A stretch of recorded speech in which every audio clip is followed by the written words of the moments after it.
السلام علیکم۔ ایک جامع مسجد کے خطیب کے ایک خوبصورت بیٹی تھی جو جامعہ میں پڑھتی تھی۔ ایک دن وہ جامعہ سے واپس گھر آئی۔ گاڑی سے اترتے وقت ایک لڑکے نے اس کا چہرہ دیکھ لیا۔ لڑکی بہت حسین و جمیلہ تھی۔ لڑکے کو پسند آئی۔ اس نے فتح کیا۔ لڑکی خطیب صاحب کی بیٹی تھی۔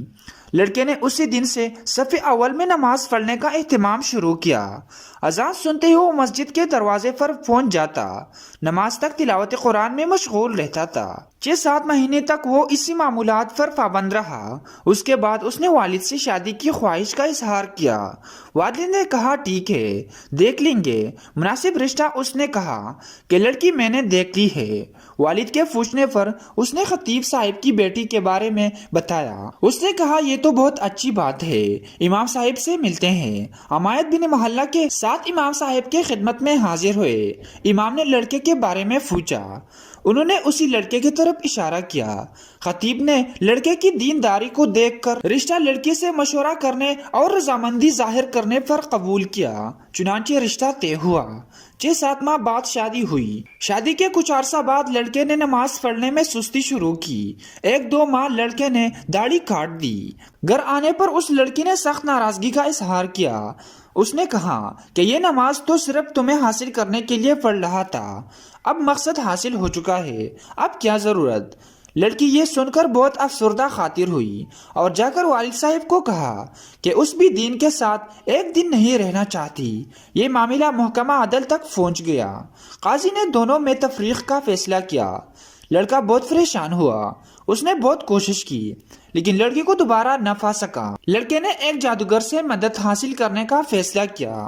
جادوگر نے بڑے رقم ادا کرنے کا مطالبہ کیا۔ لڑکے نے سارے پیسے پیش کی ادا کیے۔ کچھ دن گزرنے کے بعد جادوگر نے مزید پیسوں کا مطالبہ کیا۔ لڑکے نے وہ بھی ادا کیے اور کہا کہ کام ہو جانا چاہیے، پیسوں کا فکر نہ کرے۔ 1 ماہ کے بعد جادوگر نے لڑکے کو بتایا آ جاؤ اپنے پیسے لے جا، تمہارا کام کسی صورت میں ممکن نہیں ہے۔ جب وہ لڑکا جادوگر کے کمرے میں پہنچا تو جادوگر ایک بڑا چاقو ہاتھ میں لیے کھڑا ہے۔ لڑکے نے حیرت زدہ انداز میں پوچھا یہ کیا کر رہے ہو؟ جادوگر نے کہا مجھے قتل کر دو ورنہ 2 قتل کر دیے جائیں گے۔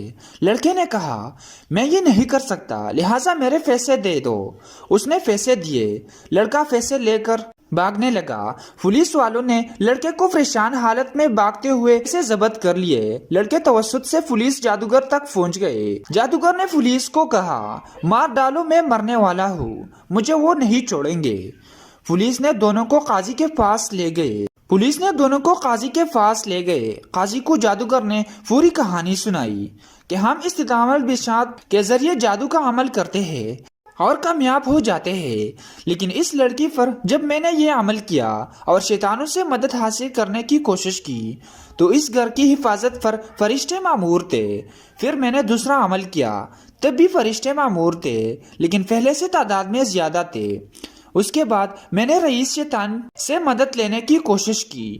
اس بار جب وہ گھر کے پاس گئے تو وہاں فرشتے کھڑے تھے۔ اس دن کے بعد سے اب مجھے وہ شیطانی گروہ مارنے پر تلے ہیں۔ قاضی حیران ہوا۔ اس نے خطیب صاحب کو بلایا۔ جب امام صاحب تشریف لائے تو انہوں نے پوچھا کیا عمل کرتے ہو کہ فرشتے آپ کے گھر کے حفاظت پر مامور ہے؟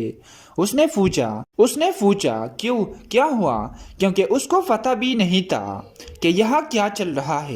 جب انہوں نے امام صاحب کو پوری کہانی سنائی تو خطیب صاحب نے کہا کہ ہمارے گھر میں صبح روزانہ سورۃ بقرہ کی تلاوت ہوتی ہے، اور جس گھر میں سورۃ بقرہ کی تلاوت ہوتی ہے اس پر جنات اور شیطان اثر نہیں ہوتا۔ نیک خاندان کی حفاظت کے لیے اللہ پاک ایسے انتظام فرماتا ہے۔